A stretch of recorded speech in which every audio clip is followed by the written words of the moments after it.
My last video was on how I lost 40 pounds without exercising, and that did relatively well, at least compared to some of my other videos. So I thought I would kind of do a follow up on it.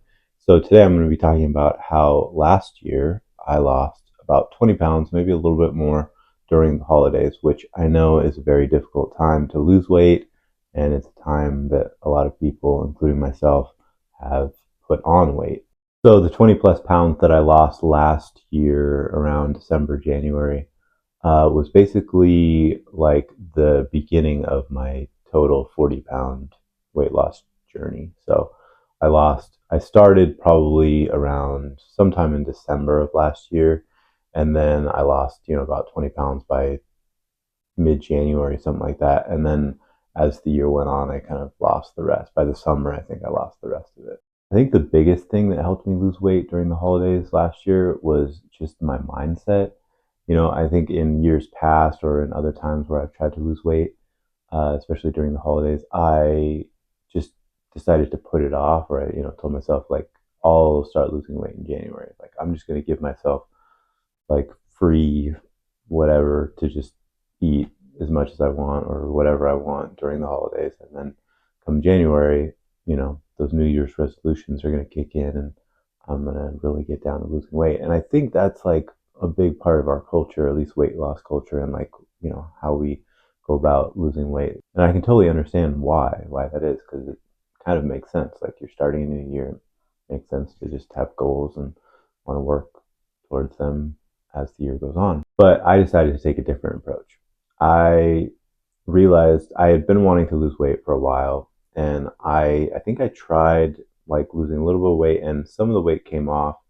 And I was like, this. I was doing Weight Watchers and eating like low carb food, so some of the weight was coming off, and I was like, well, this is working, and I kind of just want to like keep it going. I want to build the momentum instead of lose the momentum. So I decided that I wasn't going to wait until January or, at least after Christmas to start or to keep losing that weight. I was just going to, keep going with it. I was going to roll with it.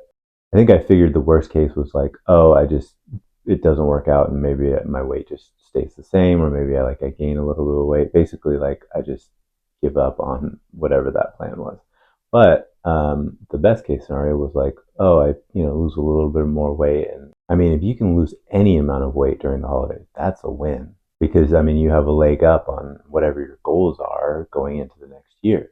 Honestly, even if you can just keep your weight the same during the holidays, that's probably a win considering all the sweet treats and stuff that are floating around. Hi, Future Jameson here. I just have to step in because the next set of clips is atrocious.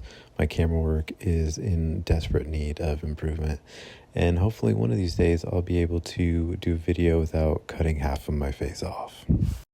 A big part of my success in losing that weight during the holidays was moderation. If I did have a sweet treat, it was in moderation. I just, would have a couple bites or just a really small piece of like a cookie or a brownie. And I'm pretty sure that I did, indulge in those things. It's just I didn't like go overboard. And it's not just like the sweet treats. Also, it's like the stuffing and the cranberry sauce and the bread. All the carbs, the breads. So moderation was a really crucial part of the success there. But so was substitution. So whenever there would be like a sweet treat, or like I would see a video of some kind of sweet treat that I wanted to try, we would just kind of substitute things to make it healthier, fewer calories. I'll put in a couple of recipes that we used. Big ones were, like kind of just substituting chickpea flour. I mentioned that in my last video that I do a lot of chickpea flour stuff, like chickpea bread and chickpea muffins and stuff like that. So we were doing that during the holidays. Also did that with like cookies. There's a lot of really great chickpea cookie recipes and brownies.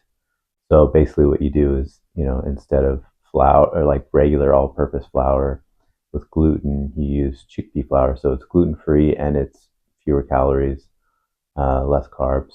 Because chickpeas are essentially like I think they're a legume or a bean, whereas, regular all-purpose flour usually comes from wheat, which is more carb intensive. Yeah, substitutions are key. I mean, there are all kinds of substitutions. I mean, like we just had the other day, instead of like a super sweet treat, we just did like coconut. There was like this recipe for it's basically just like little balls of coconut that you add like a little bit of maple syrup, or you can use like a healthy sweetener like stevia or something, and then you just kind of put them into balls, and then you just like cover them in dark chocolate. I mean, it's pretty healthy. And we also do kind of like cookie brownie things where it's just like chickpea flour, and I think there's like some baking powder, maybe some baking soda, and maybe a little bit of maple syrup, and then just like chocolate chips. I mean, it's super. Not only is it like super simple and easy, but it's like healthy. And I don't want to say like you can eat as many of those as you want, but you can definitely eat them opposed to like sugary, high calorie sweet treats. If you do want to like do what I do, you should probably check out like the points on the Weight Watchers, whatever, whatever you're eating. You don't have to do that. I mean, I don't usually do that. Every once in a while, if I like eat something, I'm like, oh, this is really good. Then I kind of go and check the points. If I go wild and eat a bunch of these, how many points is that going to be? Is it going to add up? And usually it even those healthy ones like the chickpea brownies and the coconut chocolate covered coconut ball things. If you eat a lot of them, yeah, it's going to add up. But you can definitely indulge, and it's healthier than regular sweet treats. I mentioned this in my last video. Was I really cut back on the snacking, and that includes those sweet treats, but also just like regular snacking, like Kind bars or these little Unreal bars that I would eat, or there's like these Siete cookies. I think the brand Siete. They make these like Mexican wedding cookies, and they also make like I think it's like kind of ginger snap type cookies, or maybe Mexican shortbread. Those are really good. Anyway, now I'm thinking about those, eating those. I have a whole bag in there that I have not touched, and I'm trying to hold back. So yeah, just try to cut back on the snacking. I try to keep it to like one snack a day now, but when I was doing it back then, I think I would kind of cut out snacks altogether. And when I would get those cravings, those urges to snack, a big thing that I did was drink something. I remember I read something, back when I was a personal trainer, fitness instructor, and I was really into losing weight and fitness and dieting and all that stuff. I read something that said basically like when you're hungry, you might just really be thirsty.